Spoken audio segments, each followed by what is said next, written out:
why did I lie about that in this weird little way? Why did I tell this story and fudge a detail of it to, and that's, again, asking a question, right? Why did I do that? What was it that compelled me to do it? Oh, because I felt like I needed to impress this person. Okay, so why do you feel like you need to impress this person? Do you find that you need to, like, that you feel this way? Oh yeah, I guess I do. It's like something, there's like growth, there's learning, there's awareness about ourselves that can help us to discover new things, new ways of being, right? That are more in line with the people that we actually truly are and the people that we want to be. This is Way of the Artist with Brandon Colby Cook and Evan Schulte. Exploring the challenges of the creative call so that you can claim your own path and make your life a work of art.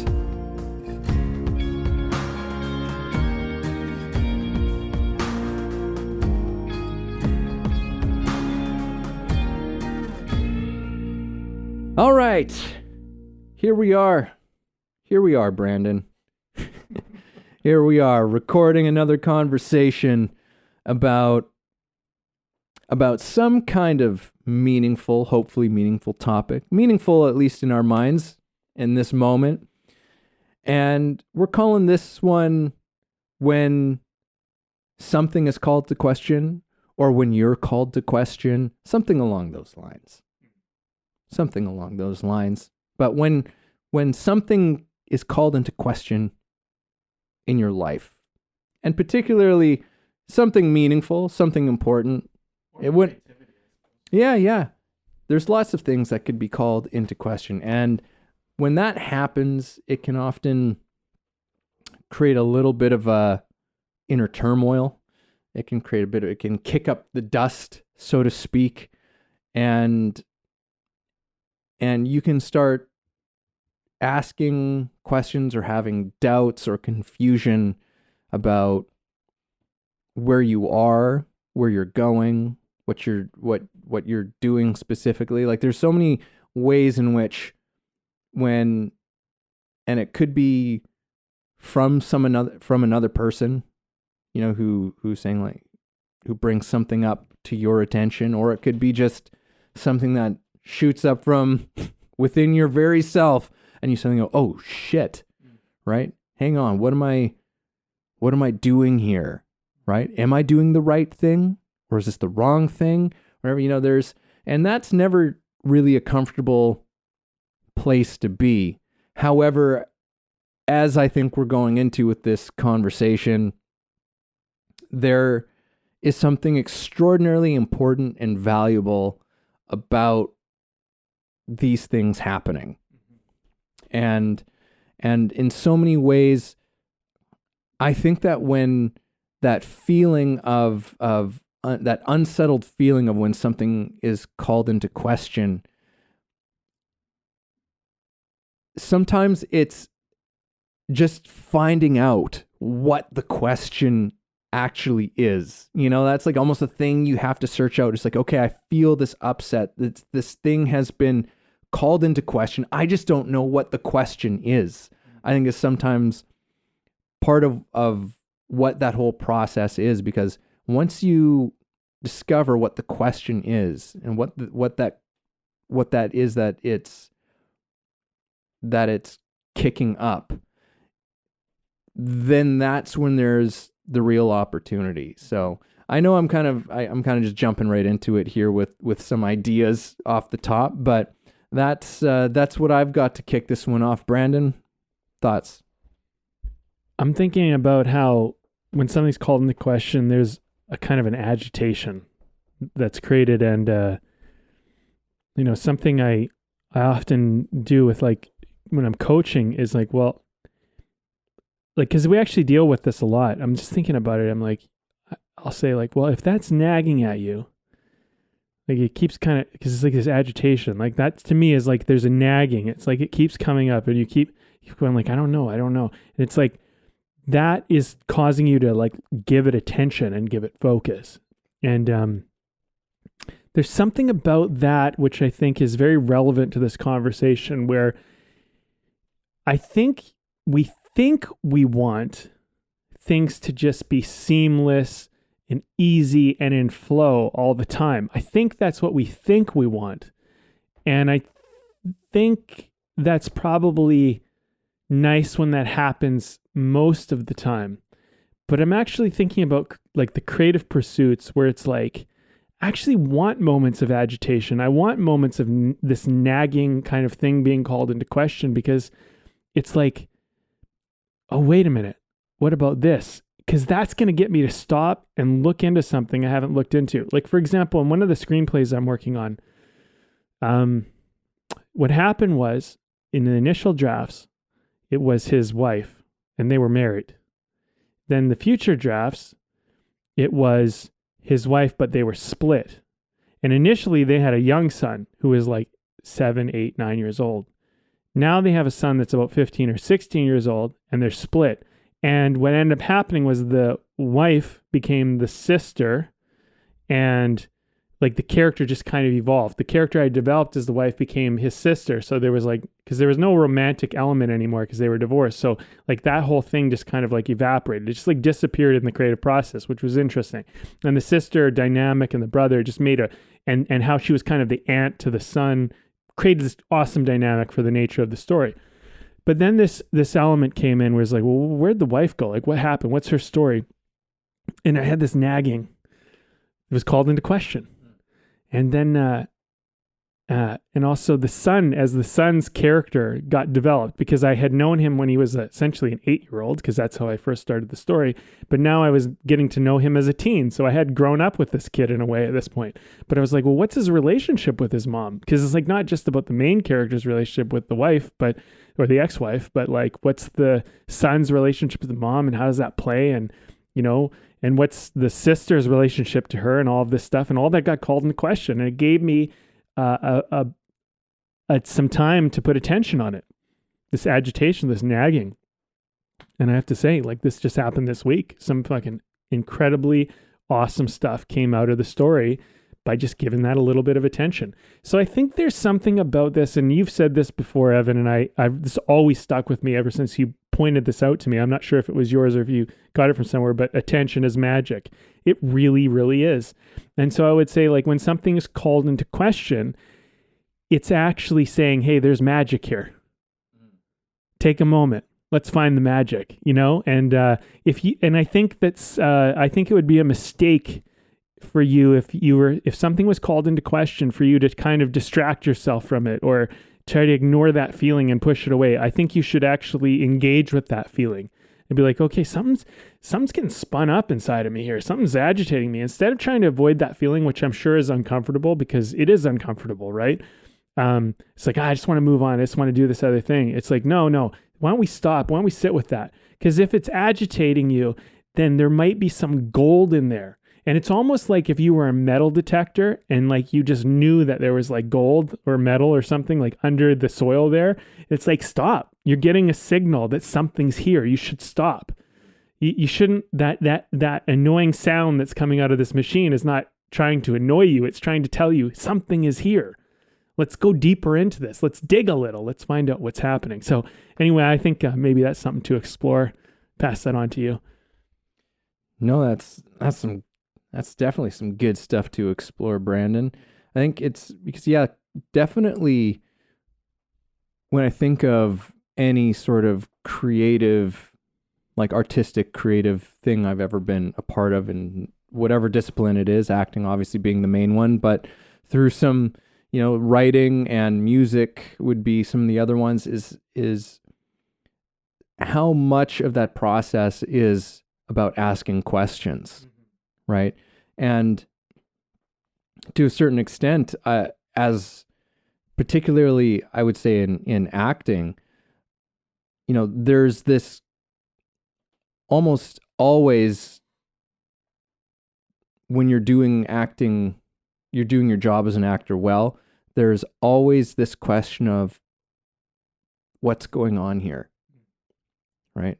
What's happening here, right? Even if you're not necessarily just consciously like thinking about that, even though that's actually a great question if you find yourself lost as an actor, just as a practical thing, if you ever find yourself a little bit lost in the middle of performing a scene, put your attention on your partner and you go, what's happening here? Like, what's happening right now? And just get connected to that thing. You'll find yourself right back into it. But, you know, if you have that just in the background, that's like your default state in that open question thing. You're so open to discovery, and that attention is at a higher level because you're trying to find the moment. You're trying to find the reality and the truth of what's going on. And that's really what questions are about. What's the truth of this? Yeah. Right? And a great journalist, a great interviewer, you know, and the interviewee, you know, when you hear like them get like sort of, they have a actual reaction to a question being asked of them, right? Where they go, whoa, that's a great question, right? Because, and they're often now having to think about something in a way that they've never thought about something before, right? Like a great question just opens up a huge space, but a great question also is like half the part of finding the answer, right? At the very least, it's half of it, right? Because the question is not the answer, but I don't know, it kind of clears a path. Yes. In a type of way. A great question clears a path to something that you might not have otherwise seen. And something and in that same vein, like, yeah, a question does something to you.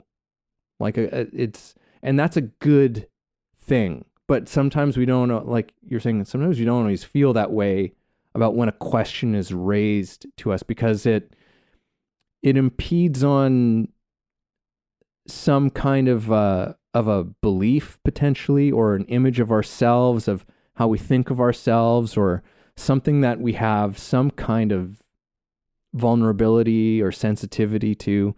And that often is what I think creates a very strong response, or reaction, I should say, to that question. But I mean, that's where there's opportunity for another question. It's like, okay, so why am I having that reaction to this? What is that? Right? And now we're back into the land of creativity, as opposed to just just having a reaction, which can often be that reaction can not only be very, not just upsetting, but it could potentially be create conflict. It can create, even violence at a certain point, right? So the question you ask is like, okay, well, why am I having that reaction? Why am I wanting to lash out, or whatever it is, in the face of this question, right? And once you've asked that question, then you've opened up that path, right? You've opened up that path for you to create something, which is, or to be creative, because that means I'm on a path to understanding something about myself in this moment that I don't quite understand yet.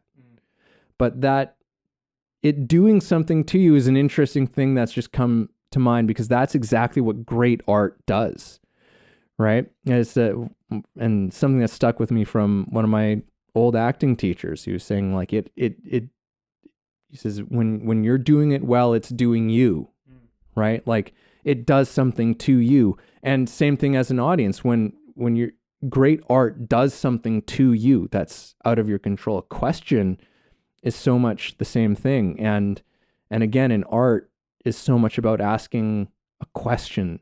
Sometimes there's a question that's not necessarily directly, but in some way is being implied, is being put out there through its medium. And if you could, maybe if you chased it down, that ultimate question that art is asking, somewhere underneath there is like, it's like, what is all of this? Right? What on the biggest level, what is all of this? What is this thing that we are in? What is this life? What is it to be human? What is it to, like, what is this? Right? And we're exploring that question. And I mean, and we're exploring it in different ways, right? Like, we're looking at certain parts of life and experience that we have as human beings, and similar ones, and we connect with each other through our stories and our music and all of the stuff. And we say, like, let's look at this. What is this? Let's look at this. What is this? Right? And sometimes we hit on something that's just like, oh yeah, you're saying something true about that. But we can't say something true about anything unless we know the questions to ask. Well, there's a lot of stuff there, man. A lot of stuff. Okay, one thing I want to talk about that came up was the process over progress. I think that the reason why we don't stop to ask the questions that nag at us or agitate us is because we're constantly focused on progress. It's like, I'm doing this, I'm moving forward.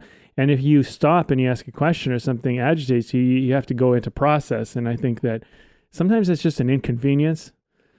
I don't know. Like, I think that's our approach. I think that's the modern day approach to a lot of things, because I think there's been a lot of value put on progress. Too much so. It's like, we always got to move forward. It's a goal-orientated world. We got to achieve the task, we got to do the thing. And it's like, sometimes, you're, stopping to figure out what you're doing, why you're doing it. Like, and asking questions around it is actually it's going to give you better results than any progress could ever give you, And, I love that story. I've shared this before. I'll share it again. Basically, like, there's a logging company. It's like, okay, for every tree you cut down, you get paid a certain amount, and people go out and they get hired to cut down trees. And there's this young buck who's like, super strong. He's been working out. He's fit. He's whatever. And he gets paired up in a territory with this old guy who's like 60. He should be retired, but he's not. He's just an old guy. He's kind of thin and frail, but whatever. And they go out to cut down the trees, and it's like, okay, basically we're pairing you up against somebody, and whoever cuts down more trees gets the 15% bonus, and plus you get money for every tree you cut down and whatever. So the young guy goes out. He's like, I'm going to crush this guy. It's not even a problem. Goes out, cuts down all these trees, thinks, hey, I did a pretty good job. Comes back to the cabin at the end or whatever. They share results. They count the numbers. Old guy beat him by like 20 trees. He's like, what the hell?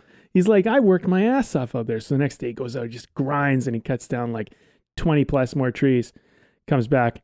The old guy's cut down like 30 more trees. He's like, than him. It's like he's improving, and it's like, holy crap. Okay. So he's like, I gave everything I had. He goes out the next day, he cuts down 35 trees. Is the most he could do. He still didn't even meet the old guy's thing. The old guy comes back and he's cut down like 45.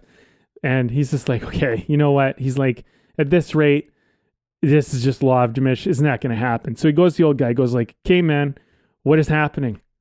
Why are you cutting down more trees? He's like, honestly, I thought I would do it. And the old man, he's like about to retire. He doesn't care about money. He's fine. He's just like, I go and I cut down trees for an hour, and then I sit down and I sharpen my saw for an hour. Then I cut down trees for an hour, and I sharpen my saw for an hour. And I think like that's kind of this stopping to ask a question is you're sharpening your saw. And what you're going to find is progress is easier. You don't have to work so hard to get so much done. And I think that's a really important element of this conversation. I think that story is, that says a lot of things. It talks about working smarter and not harder. But if you have a nagging question and you ignore it, usually that leads to problems in my experience. Usually, if you're writing a script and you have a nagging question, you ignore it, it leads to plot holes, it leads to problems, and they become systematic problems that actually lead to greater and bigger problems, because without that thing answered, you move on to these other problems that you didn't know you're creating because you didn't stop and deal with something. So I think there's a certain element of like, stop trying to make progress all the time and focus on the process. I think that's a big part of it. you said a bunch of other things too, and now I'm kind of blanking on how they're relevant beyond that point. Let me just see if I can kind of capture it quickly.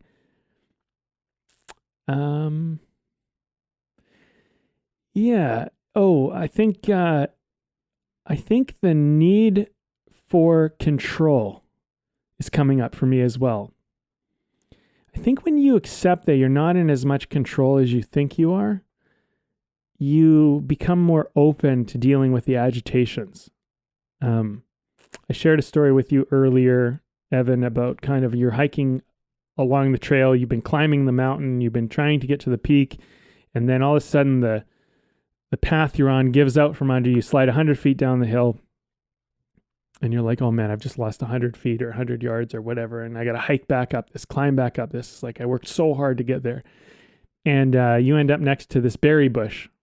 It's a beautiful berry bush while you slid down the mountain. You grab a bunch of berries, you feed yourself, you store some for the rest of the hike. And then you realize as you get to the 100 yards that you were at again, that there's another period on this mountain where there's no bushes, there's no food, there's no nothing. And if you had not slipped, you would have been starving during that part of the journey, and you might not have been able to sustain yourself. So you never know if like what goes wrong is kind of also a part of what is actually feeding you and giving you something. And I feel like these nagging questions, they seem like they're taking you off course. They seem like they're a misdirection from progress, but they're actually, you need to go over there because they're supposed to give you something that's going to help you when you do make progress to where you think you want to go.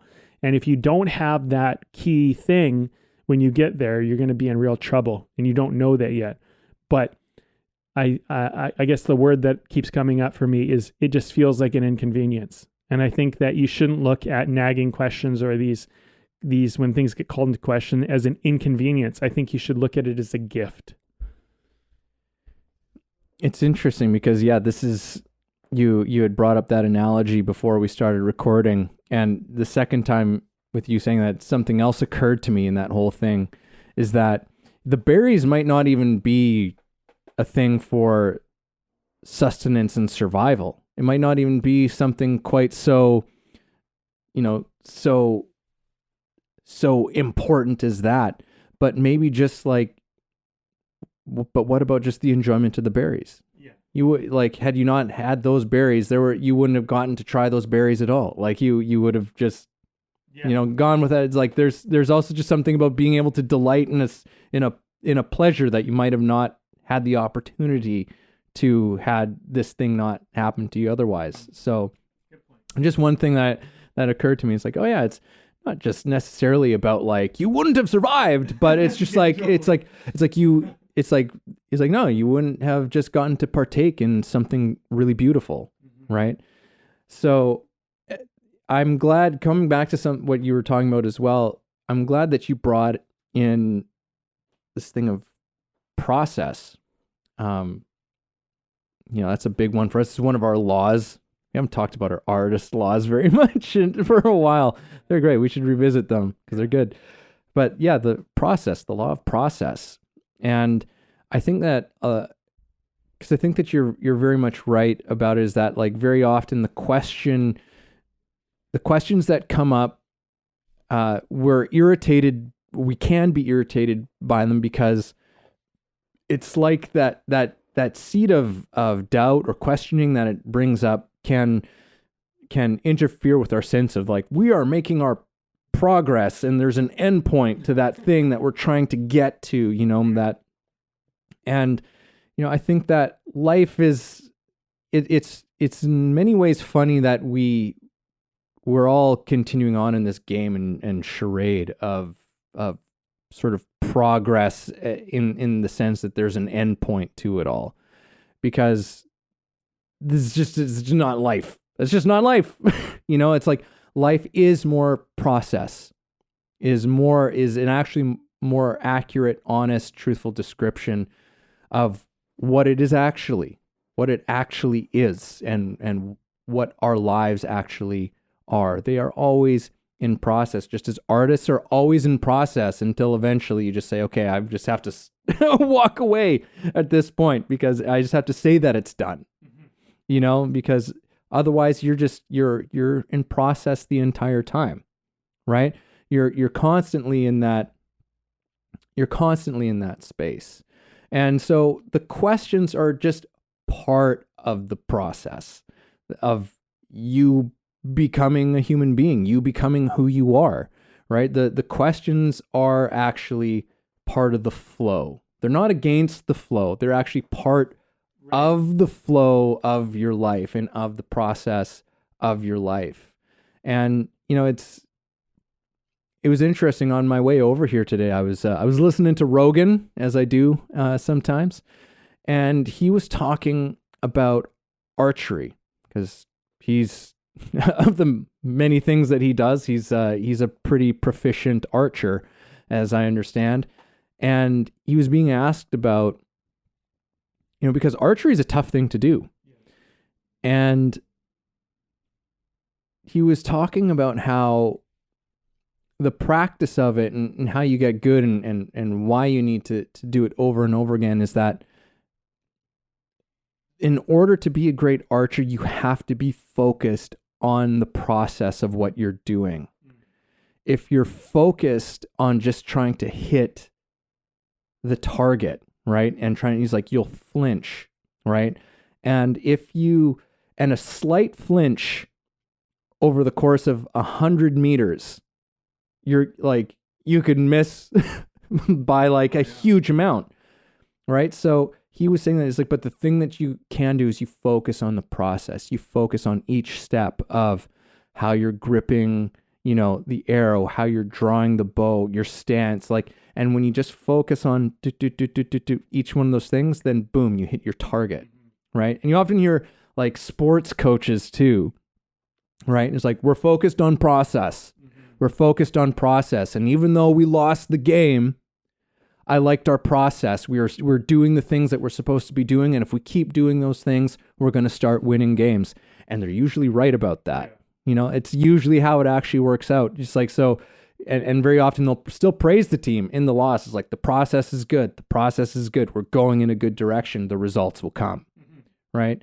So it's, but yeah, so I guess this is all to just say that, like, yeah, the questions are part of the process. They interrupt the idea of progress, but that's not a bad thing, because the idea of progress is a little bit misguided anyways. Yeah, well, this is one of those conversations where it's like things feel like they're moving a mile a minute, and I have a thought, and then we move on, and then I have a thought. Man, it's hard to kind of even remember. I'm like, oh man, I wanted to say this thing. What I would say is like, okay, we're talking about, you mentioned something about completion. Like, I just want to get this thing done. I think you have to, when it comes to when something's called into question, it's like, if it's being called into question, like, is this good enough? Am I like good enough? That type of stuff. I would be weary about those types of questions, because first of all, like, even just think that one out a little bit. How are you going to get the answer? And, some people will say, well, other people will like it. Wrong. I can tell you that's wrong 100%, but a lot of people perceive the world that way. You know why that's wrong? Because that's a low self-esteem version of reality. If you base your reality based on what other people like or don't like or whatever, you have low self-esteem. And that's a very common thing. It's something I've discovered, is that low self-esteem is trying to get approval of the outside world. And that often to build high self-esteem means losing some esteem, which means losing the opinion of others. And if you want to be an artist, if you're trying to do things to get people to like what you do, you'll never create anything original, because you'll continually make what people seem to like the master. And that's the worst thing you can possibly do. You'll end up creating, basically you'll create cliches, and you'll create tropes and these terms. Yeah, you won't be original. What you need to do is you need to treat yourself like the first audience member. And you need to go, does this please me? Do I like this? Am I entertained by this? And if somebody else doesn't like it, that doesn't necessarily mean it's bad. They may not understand it. They may not get it. And, high self-esteem is a certain amount of internally validating what's happening. The other thing to keep in mind is that you'll always know when you lie or cheat yourself. And there's a kind of a thing in our society, which I've noticed, which is that people believe they get away with stuff when they lie, cheat, or steal. You never get away with it. You never get away with it. You actually, what you do is you create what's called postulates. If you guys don't understand what this word is, you can start looking it up. But like, you create postulates and you create projections and you create perceptions.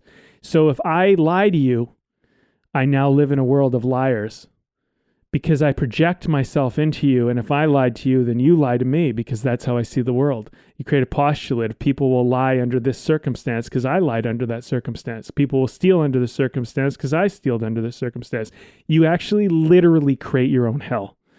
So never cheat yourself, never lie to yourself, and never just avoid this stuff. You'll never get away with it. I promise you, the punishment for getting away with it, quote unquote, is fucking hell. I'll give you an example. There was a time when I was playing for this soccer team, and they gave us like socks. We got to choose the socks and whatever and all this stuff. We got like really nice equipment, and I was a kid, dumb, stole the socks. I didn't give them back.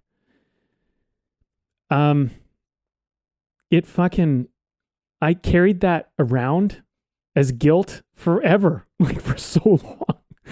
I don't even know how I made peace with it. And it was a stupid pair of socks that I didn't even care about. But because I did it, there was some kind of like little haunting element to it. It just kind of lingered inside of me. And, I haven't been perfect my whole life. I've done some dumb things like that before. But what I learned was that by being honest and being real with myself, it's like, no, don't do that. You create hell for yourself. Now what you've done is you've done something, you feel a little guilty about it. Now that guilt is just lingering inside of you. It's just there.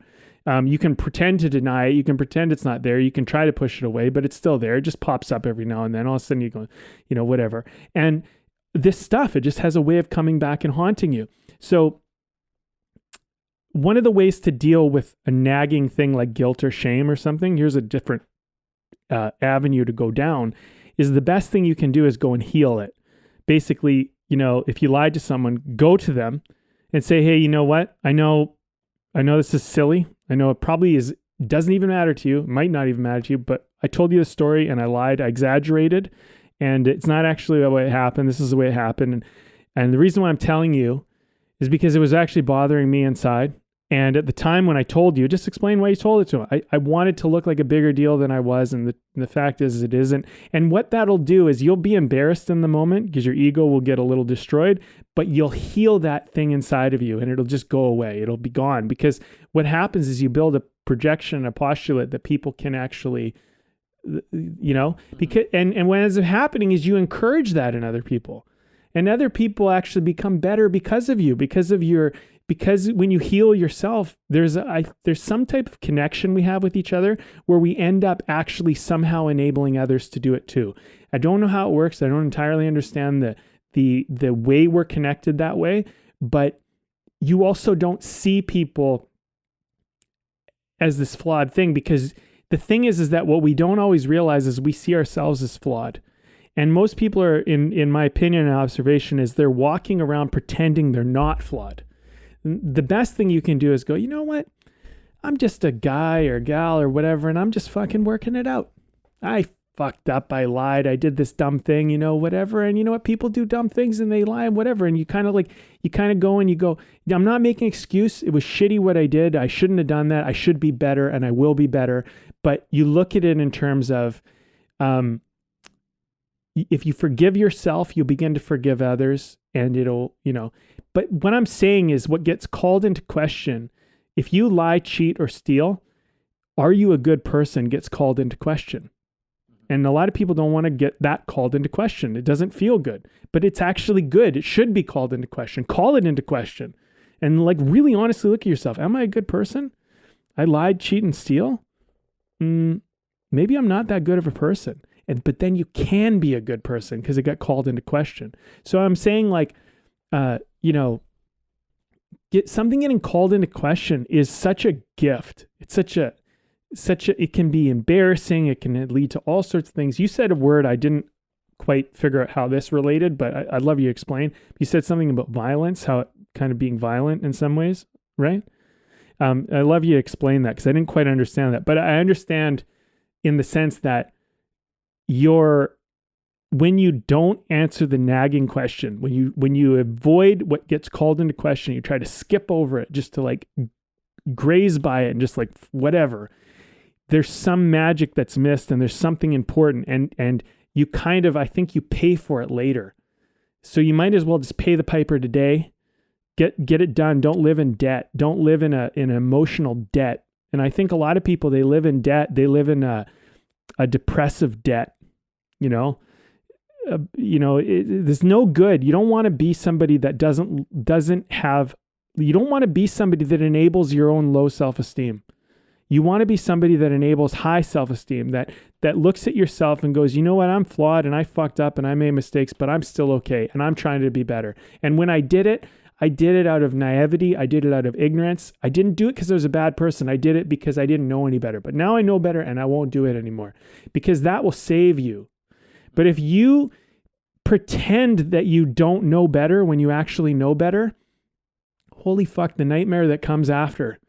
And people are living in that right now. I lived in it, I know, but I just started working on healing it. It was fucking embarrassing and shameful and humiliating, but I live in peace and harmony because I healed those wounds. Yeah, we can convince ourselves of anything and fool ourselves of nothing, right? And sometimes, the questions can,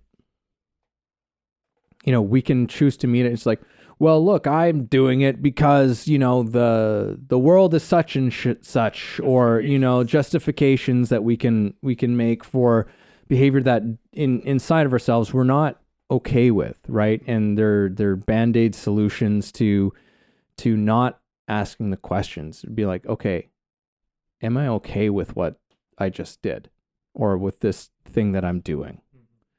No, I'm not. Okay. And by the way, like a lot of when you go into that thing, I think it's very important that you have to go into those things with so much compassion for yourself and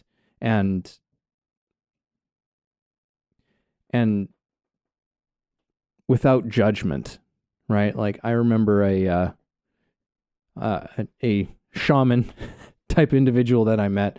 I remember him saying this one time. He was doing a blessing, and he was saying, and here we are, like the both of us are, our 30s and 40s, and he's saying we're all children, like we're all just children, and I was like, I haven't thought of myself as a child in a long time, but it's so true. Or to take the words that I love from a documentary that was about. Not Mick Jagger, but the guitarist. Keith Richards. Keith Richards. He says, "You're not grown up until you're 6 feet under the ground." Right? It's like, so coming in with that sense of like, hey, like we're children to a large extent for our entire lives, because there's so much that we don't know, and we're constantly learning new things, not just about the world, but about ourselves. And coming in with that, we can say, it's like, okay, I don't like this behavior. I don't like this thing that I'm doing, this pattern, this whatever that I'm living. Okay, so why am I doing this? Mm-hmm. What am I getting out of this? Like these questions these questions can create a field of compassion for ourselves, and from that something where we can actually grow from. But just denying the questions, because the questions aren't, I think it's like we think that the questions are hostile. Yeah. In a way, and it's like the questions don't have to be hostile.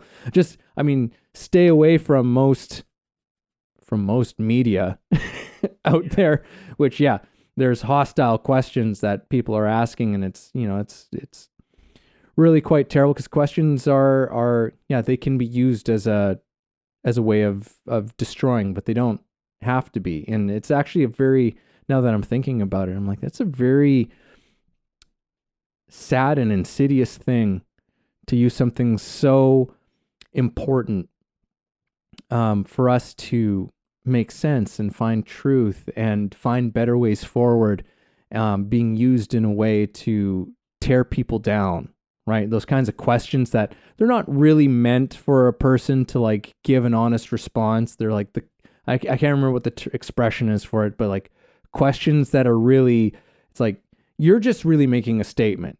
Yeah. You're just, and you're just trying to lead and bait somebody with a question because you're trying to trap them into saying something or whatever it is, as opposed to real, genuine curiosity, really trying to understand something and get to truth, like, and there's almost nothing better than questions for that, right? But we need to find that relationship with them, that they're not things to be afraid of, right? And because again, when something is called into question, right? And sometimes it's not overtly necessarily somebody's asked you a question, right? So let me just put a bit of a framing around that. So like part of the inspiration for this conversation was like a text message I got from a friend of mine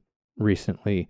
And there were no questions in it really, but they were just like, they were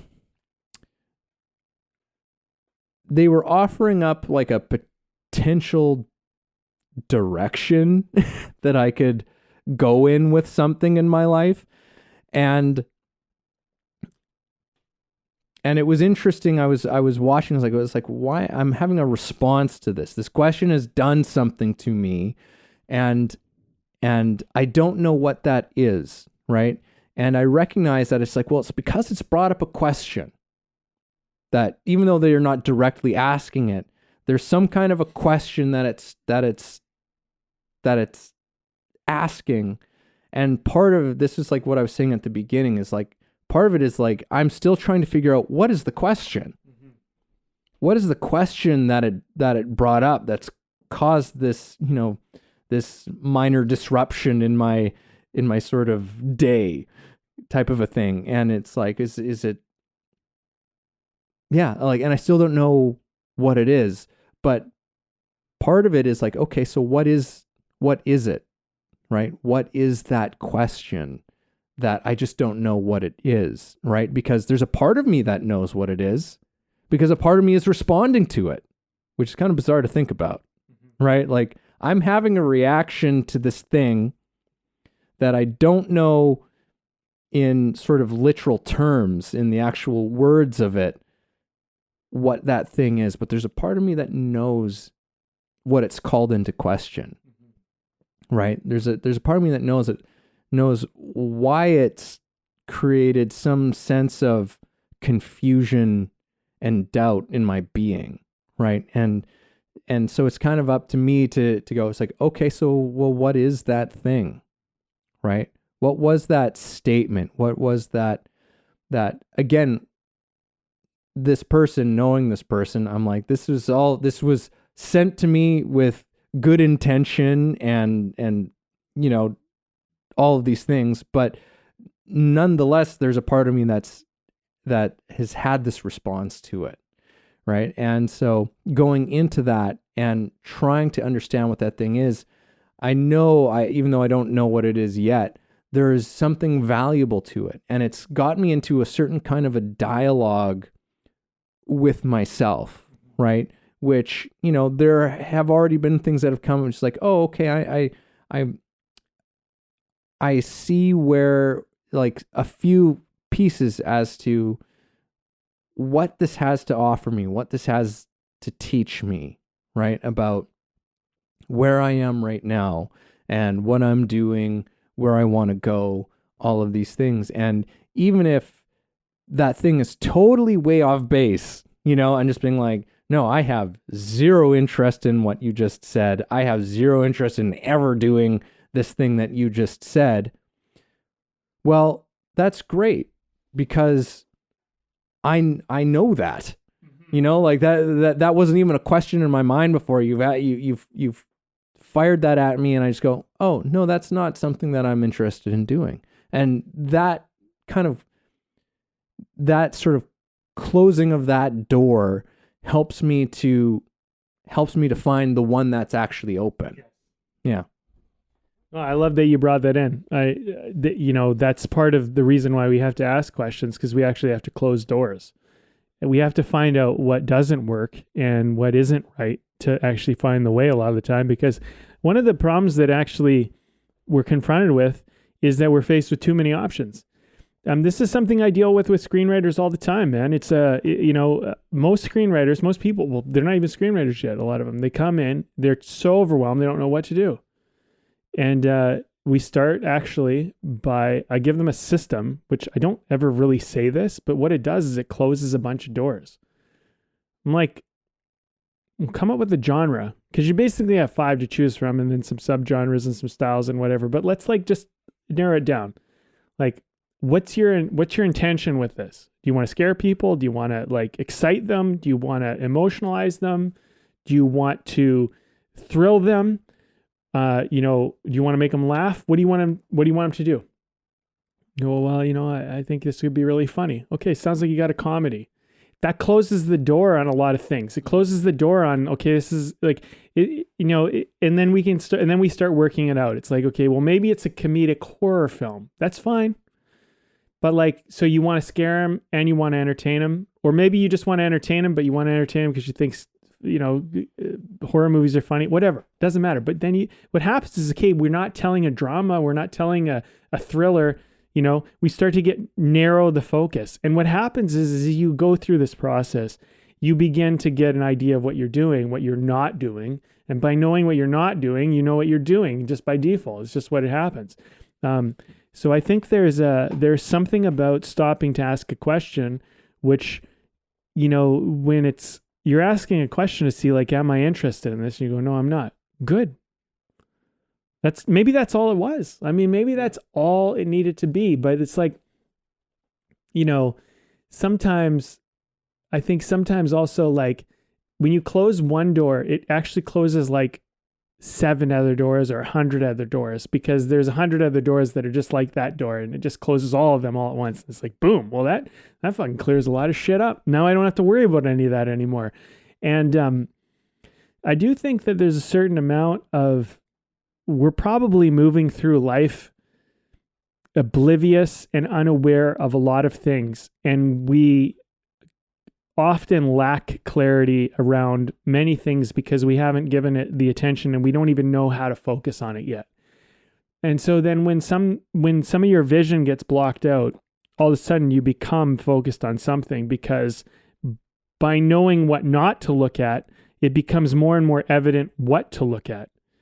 And so I think that's a great part of this conversation you've kind of brought in here, is just that, calling something into question is sometimes about calling something into elimination. Do we keep this or do we eliminate it? I'll go back to my story, for example, that I've been working on, where it started off as the wife and the husband were having problems. And that was kind of the initial, that was actually a lot of the initial idea of the story, actually. It's funny that isn't really a core tenet of the story anymore, a core component. But there came a point where it was the wife was nearly eliminated. She wasn't even in the story. She was someone that was mentioned. She was there she never would have shown up as an actress in the movie. She never would have appeared. Nothing would have ever happened, but it was called into question. And it was a matter of, do we bring this character into the story? Are they actually in the story, or are they not in the story? And as I was developing things, it became clear to me that at least at this stage, that we should bring her back in. Now, I might go off and develop her character, create her character, enrich her life. I've already done so much work on who she is. And then she might actually leave the story again and not even appear. But what will have happened is that with this character who's the son, I now have an idea of who his mother is, what his relationship is to his mother, what his mother's like. And I also have my main character, what his ex-wife is like, and how she relates to his life. So whether she stays in the story or doesn't stay in the story, developing her story and who she was as a character was not a waste of time. It serves me. It feeds me. Another thing, and that's just storytelling. Another thing is like what I found, Evan, working with actors, is that when actors are talking about stuff, they're often like in good dialogue and well-written screenplays. There's a lot of this, people will talk about like a memory, or they'll share some idea of some experience. And like you're looking in the actor's eyes and you can see when there's like nothing there. And you're just like, it's like vacant. You're just saying lines. Like, I don't see you seeing it. And so one of the things that I've been working with some actors recently. And one of the things that I'm just like, look, let's fill this in. I want to see the world behind your eyes. I want to see what you're talking about.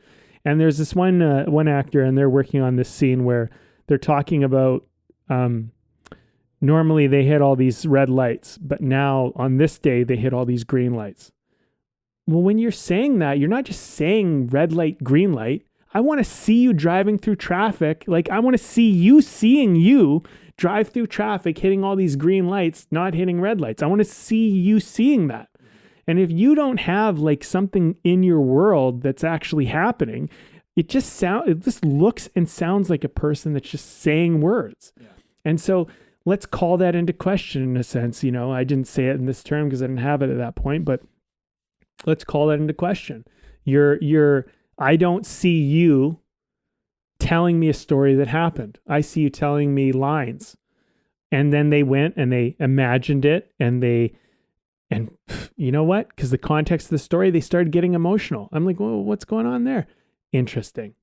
Because all of a sudden it became real for you. And I love this term. And you actually, I'm giving you credit because you're the one that taught it to me. And I say this to people now all the time.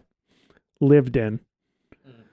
I say this all the time, man. It's my fucking go-to. Not original. Well, either way, if you didn't come up with it, you shared it with me, and it's original from you to me. So, but yeah, I say, well, let's live the experience. Let's make this lived in. And fucking people love that. I got to say, man, like that's a term that people can get. They go, okay, lived in. I got to make this lived in. Let me live the experience. I go, let's just take a moment. Let's just imagine. What would that be like? Boom, a few seconds. Okay, I got it. All right. All of a sudden they're talking to you. You can see it behind their eyes. It's like it really happened. And that's a called into question moment for me. You know, I talked about two things. One is that sometimes calling into question is like, what do I not need? And the other thing is that it brings in something you did need, but you didn't maybe know you needed. So I'd say indulge in it a little bit. I say it's a good thing. And yeah, man, I don't know. I feel like we're getting to that witching hour unless you got something else to say. One more thing to add, I guess. And that thing would be, you know, this, I love that you brought in the whole thing of like how it, like the closing doors in this whole thing, because I very much that is, you know, like asking questions is about finding the open one, but it's typically starts with finding with closing a bunch of them, right? Because there's so many options and directions that things could go, right? And finding what the open one is very often like it incorporates so many elements of our intelligence. Sometimes like it's the doors are closed because there's like an intellect component. It's like, no, this just doesn't make sense. This doesn't add up. And other ones are just like, it's because they don't feel right. There's an intuitive sense of like, we've got to know these ones just don't work for this for whatever reason, don't have a logical explanation, but it's just not, sometimes just because it's not the exciting door to go through or the most exciting door to go through. And, you know, it makes me think of this sort of, I guess, audio course that I did some years back by Rob Bell, and I loved it. So much of what the course was like a whole bunch of questions that, you know, that were very much about communication and in public speaking, or whether written or whatever, just communication. And a huge part of the beginning of that is like, okay, well, what is this thing that you're communicating? right? Let's try and understand that, right? What the thing is you're communicating to, and to who you're communicating it to. And these questions really latched on to me, because I thought, like, that's really powerful. These are really powerful questions. And the first one was, what fire do I have about this thing that I'm talking about, or whatever it is? What fire do I have about this? Right? Just something that connects you to the passion, that something that you've got. But there was an additional question to that, which I thought was, as if not in certain situations, even more powerful, because it says, and if not, as in, if I don't feel any fire for this thing, then why not? Right? Why don't I feel fire about this thing? Right? And it's in the times that I've implemented that, where I'm like, yeah, I don't feel fire about this. I don't feel excited about this thing. It's like, okay, why not?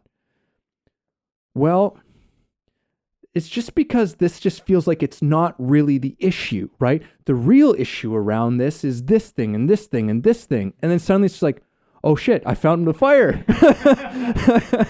There's the fire. It's there. It's related to the thing. I haven't gone complete. Now I actually know what this thing is. So I closed the doors. I opened up the ones that I needed, right? In order for me to just kind of go and fire off. Because sometimes you just need that one open door, right? And very often one open door is better than having multiple doors open, right? Because it's just, otherwise it's too scattered. It's too all over the place, no focus. So so it's like, I was thinking about this as like, questions are like the cleansing fire, right? They cleanse all of the superfluous. They can remove the distractions. They can remove the confusion and help you get to again, the truth, the honest thing of it. The challenge with that is that you have to be able to be honest with yourself, right? You have to learn to have that level of honesty. And again, I think that that's a process, right? Because I think that there's a lot of ways in which very subtle, very, very, very, very subtle and sneaky ways in which we lie to ourselves and we lie to each other. And so learning how to be more honest is an ongoing thing that I think that many of us go through, definitely that I go through, where it's, you brought up a specific story a little while ago, or whether it was something that you were thinking of from your actual life or just as an example. It was like, oh yeah, I was telling you this story and I kind of exaggerated some details and I don't know, it's like, and I felt weird about it and blah, blah, blah. So I wanted to tell you, right? It's like, yeah, like there's that I thought that was a very interesting example, because that's a very sort of subtle way in which we might do something like that. It's like, oh yeah, I embellished some element of this story, right? And hey, sometimes you embellish elements of a story because it makes it just more entertaining, right? And you might not have any qualms about it, but sometimes, because I've been there, it's like, oh yeah, why did I lie about that in this weird little way? Why did I tell this story and fudge a detail of it to, and that's, again, asking a question, right? Why did I do that? What was it that compelled me to do it? Oh, because I felt like I needed to impress this person. Okay, so why do you feel like you need to impress this person? Do you find that you need to, like, that you feel this way? Oh yeah, I guess I do. It's like something, there's like growth, there's learning, there's awareness about ourselves that can help us to discover new things, new ways of being, right? That are more in line with the people that we actually truly are and the people that we want to be. I was thinking about a time when I embellished a story. I feel like I'm pretty accurate about stories I tell these days, but I was about 18, 19, and I remember I told my brother, I came back from this like road trip, and I remember telling him this story, and most of it was true, but I embellished this one part of it. and he's like, oh, he's like, it was like, cause I was basically at this like, big festival, and, we went up on stage, and like, no one was really manning the stage. It was like, it's kind of empty, but everything was up there, the mic and all the stuff. And we went up there and we started singing on the mic. And my brother was like, was the mic on? And I was like, yeah, it was on, but it wasn't on.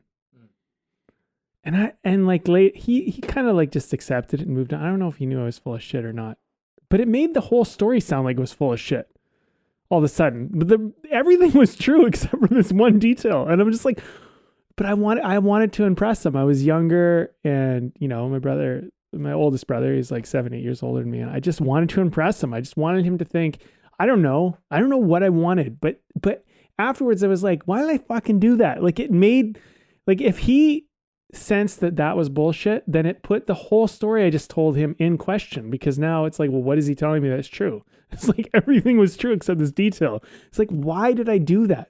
And whether he never said anything, whether he knew I was full of shit or not, but I knew I was full of shit. After that moment, I remember just being like, but it was a good, you're right, because like after that, I kind of did ask myself, like, why did I feel the need to embellish this detail? I guess because he asked me and he was so excited about it and he liked my story. And then the idea that the mic was still on when we were singing into it made it sound like it was so much better. But it's like, I'm pretty sure you knew I was full of shit. And the thing is that I just fucking hate it because I ruined the story in a way, because I just made my whole story less credible. That was, but anyway, whatever. I walked away, I learned something from it, Look, I just humiliated myself in some ways, because it's like, yeah, like what a dumb thing to do. But it's just, it was one of those moments too, though, where it's like, I embellished, but I didn't realize the repercussions of the embellishment until after I had done it. But then I was too ashamed and embarrassed to admit, no, the mic wasn't actually on. I just told you that because everything else is true, but that wasn't true, because I just was embarrassed that I did it, right? But like the reality is that you brought up something very, very good here. I don't think that if you deceive yourself on purpose, if you consciously lie, you're in real deep shit, in my opinion. You're in real deep shit. Like you're fucking so far off the mark. I don't even, like, you got major work to do, like major work to do. And like, you got to crawl back from that. Right. But I think most of us do lie, but we don't know we're lying or being deceptive or exaggerating. And it's like, it's these subtle things we don't even realize we're doing. And we do them for reasons like we wanted to impress somebody, or we didn't think it would matter or whatever. But it actually does matter, and it does make a difference, and you don't really notice it in the moment you're doing it. But then to clean up the mess just sucks so bad. Just so sucks. To go back and say, what are you going to do? You're going to tell everybody, like, especially if you're telling to a whole group of people and you fucking exaggerated a detail and you're like, in the moment, you're like, I'll just make this sound better. But then later you feel bad about it. How do you clean that up? It's just weird. It's just embarrassing, right? Well, anyway, go ahead. You have something to say? Yeah, I mean, but I also, it is weird and uncomfortable, but it's also an opportunity. Yeah. Right? Because it's like, even just hearing that example of that story, and you told it to your older brother, and it's just like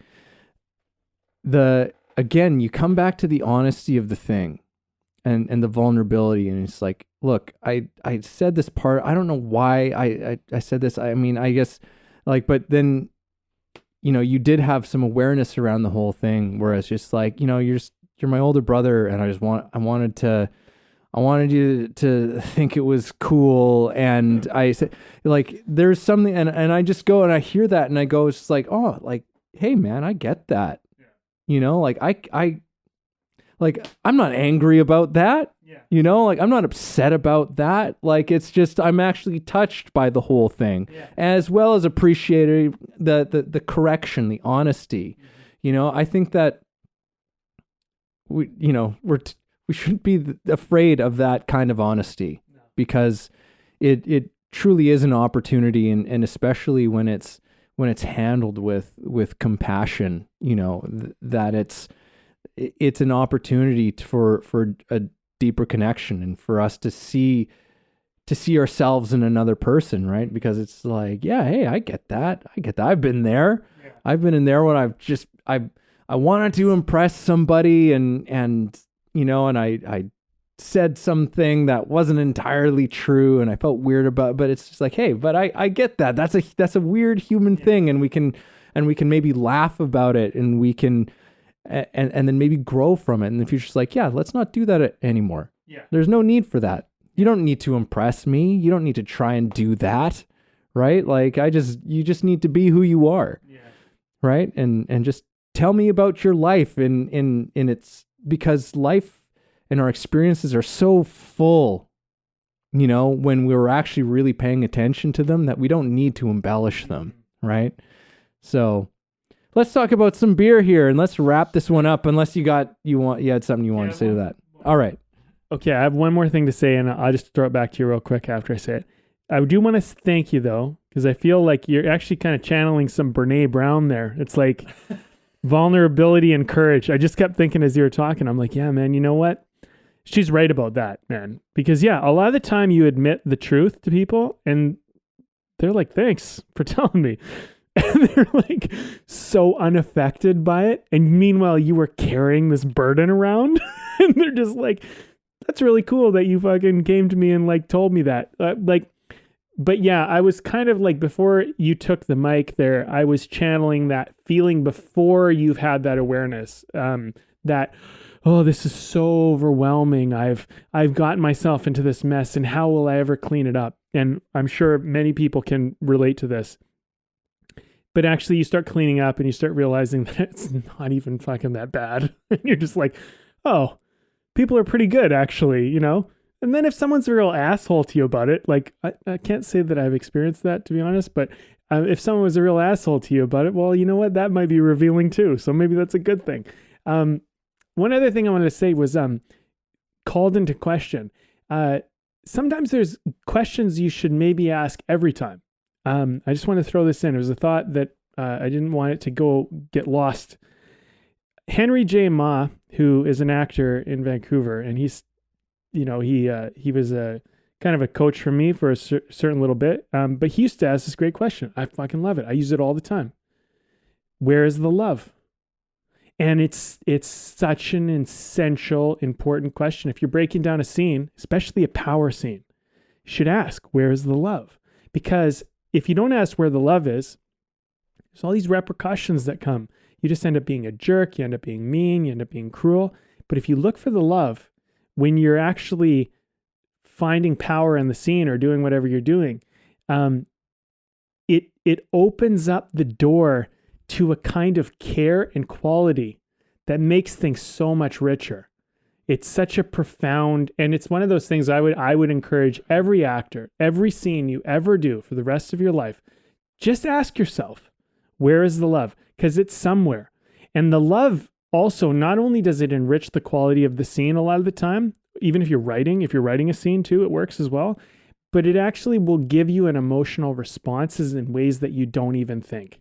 Like all of a sudden you'll get emotional about something, because when you connect to the love, like that's where all the emotion really lives. It lives in the love. So if you don't ask where the love is, you miss this great opportunity. So there's certain questions I might just say that you should ask every time. Do you have any thoughts on that? No. Okay. So we're going to share the beer. This one is called Embers Oak Smoked Porter. It's by Wild Eye Brewing. We don't have them a lot on the podcast, but they're pretty solid, I got to say. They're a North Vancouver brewery. And we don't have a lot of dark kind of smoked porter beers on this podcast, but I was like, we got to do it. You got to throw it in every now and then. Just like you got to throw a sour in every now and then. You got to just throw something into the mix. And I'll share my thoughts first. I've really enjoyed this beer. It's not one that I would usually go for, but it's been tasty. It's been really tasty. I'll say that. it hasn't been too overwhelming or anything. It's been quite enjoyable. Being that it's spring, feeling almost like going into summer, I feel like a porter is always a little weird for me. They always feel like a winter thing for me. But no, I've been enjoying it. I've been enjoying this little journey into a very dark and rich beer. So what are your thoughts, Evan? Yeah, I when I saw it, it's like, oh, an oak smoked porter, like, and it's also 7%, which is like it's strong. And my first sip, I was just like, ooh, like this is interesting. I don't know how this is gonna go over the over the course of like an entire glass of this, but it's been good. Yeah. Like it's good. Like there's a lot that's going on there. Like don't get me wrong. Like I don't think I'm reaching for this on like a hot summer day, but on sort of like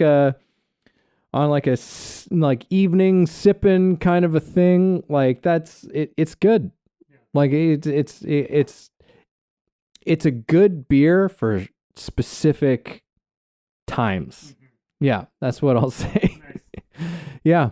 All right. Well, you know what? I'll say some thoughts, your closing thoughts, and then I'll hand it off to you. I mean, I think it's great to get into just talking about questions.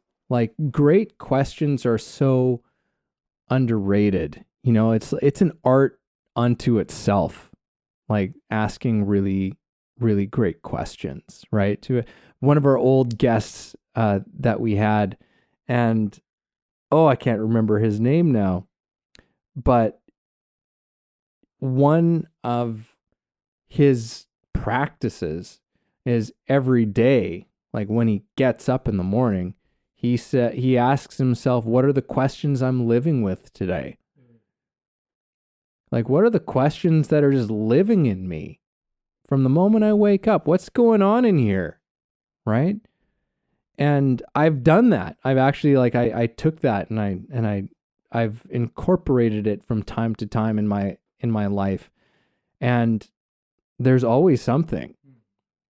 Like you'll find something that's there. There's like, oh yeah, I've got this thing's kind of stirring around in the guts or in the heart or something, right? And so questions are very, very, very powerful things, and perhaps even sacred things, right? And perhaps if we looked at them and treated them as such, we would tend to them with much greater care. But yeah, like the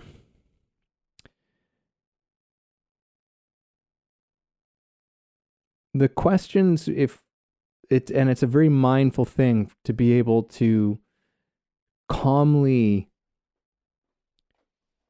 move into a space where we can ask questions when we're in a space of feeling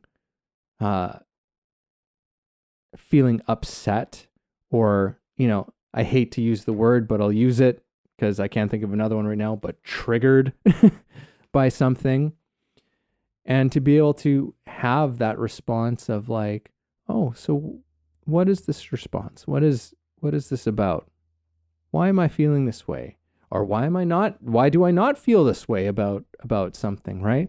Like if we can just follow with curiosity, and alongside that curiosity to have that sort of hand in hand with real compassion, right? It's like definitely like when it comes to others, but especially when it comes to ourselves as well, like when we're navigating some of those waters of our own being, like where it's so easy to be hard on ourselves and be judgmental about ourselves, and to just go, hey, like I'm still learning and I am in process, right? And there's no end to that process. There's no completion for this thing. But so and with that open, compassionate curiosity, and to be like, okay, let's take a look at this thing. Let's ask some questions about this thing. And we can lean into this sort of growing that we're in and that we're a part of, and it's not so scary, right? And let those questions be your cleansing fires. This conversation's been interesting for me in a lot of ways because I never really knew where it was going to go, and it's opened up a bunch of stuff. I think one thing that you helped me see that you pointed out was that questions sometimes help you like close doors and like figure out what's not right. I think I see that more evidently now. It's like more clear to me. And I think that's part of the reason why sometimes you get kind of stopped to ask a question, because there's too many ways to go and you don't know which way to go. And that's why you need to kind of stop and ask a question instead of just kind of bulldozing forward and going, I'm going this way because this is the way I think I should go. It's like, maybe stop, ask the question. And then, I like that Rob Bell question too, is like, what lights me on fire essentially? And why am I not lit on fire about this? Those are great ways to frame it and look at it. My dad, he would share a lot of wisdoms with me. One thing he said to me, and there's these little things that you remember, is he would say, the best people ask the best questions. I think that's so true. I've found that to be so true. It's like questions are the answer, in a weird way. That's really it. Like, I ask questions every day. I wake up and I have curiosities I want to learn about every single day. And one of the first things I do in the morning is I take those questions and I go look them up. Because I'll wake up and I'll be like, how do you change the chain on your motorcycle? And I'll just be like, I don't know how to do that. How do you do it? And I start watching videos and I look it up and I do some research. I read some forums and I learn. And all of a sudden I'm like, oh, okay, that makes sense. And I get that. And, and then like, just anything I care about, I have questions about. It's like, well, why am I getting this like clicking sound? Like there was this clicking sound on my motorcycle, for example, and it was only happening under a certain circumstance. And I was just like, why is this happening? What's going on? And I really wanted to know. So I started researching it. I started asking, I didn't even know the question to ask. Like, what do I ask? Clicking sound in motorcycle. Like, it's like, okay, I realized, okay, what was happening was, and I'm just new to riding. It was just a loose chain. My chain, and you have to tighten your chain after you ride like, 1,000 or 2,000 kilometers roughly. You should tighten it up generally. Well, there's an answer. I figured out how often I need to do this. And I looked at my chain and I was like, oh, I'm getting a clicking noise because there's like lag on my chain. And also, I was getting a performance issue where I was kind of in lower gears. I was kind of jolting a bit. And I didn't even know. I didn't even know to ask a question about it. Turns out it's my chain was a little loose. And what's happening is before the gear can pick up, it's not picking up the chain as quick. It creates a little jolt feeling. And now I know the feeling. I understand where it's coming from. I understand what's going on. Like I'm so passionate about motorcycles. I have 1,000 questions about them. I'm like a little kid about it. But the thing is that's what I think is so interesting with this conversation is that you get these little things. And like, I have to admit, Evan, there's this part of me. It's like, I'm just going to ignore that jolt feeling. Like I honestly, genuinely was like, there was a part of me that's just like, let's just hope it kind of goes away or like it, it's almost this, because I don't want to be bothered with it. But I'm glad I stopped and was bothered with it because now I know, and I'm getting, I'll get better performance out of my bike. I resolve an issue. I understand some things. And then in turn, by asking that question, I also learned several other things. Anyway, my point is that when something is called into question, it's probably a good thing. And I know it's an inconvenience and I know it's often uncomfortable. But I would look at it differently. And I would encourage, if you're listening to this podcast and you've carried on to this point and you're hearing this element in any way, I would just say, yeah, like if something is called into question or it's nagging at you or it's agitating you, don't be annoyed by it. Be thankful for it. That would be my advice, because I think that's what I'm going to walk away with today. I'm just going to walk away with going, yeah, if something is kind of hanging me up or stopping me, I'm going to be like, yeah, good. I'm not going to get all bent about it. I'm not going to get all like, oh, I don't have time for this shit. Because like sometimes I don't feel like I have time for this shit. But I'm going to go like, no, this is a good thing. let's just stop. Let's ask the question. Let's try to, and also one other thing I'll mention about that too is when something's called into question, you might not get an answer on it right away. And just a thought, be okay with that. Be okay with being in the question maybe for some time, because maybe the point is to be in the question for some time, and that will only become evident after the fact.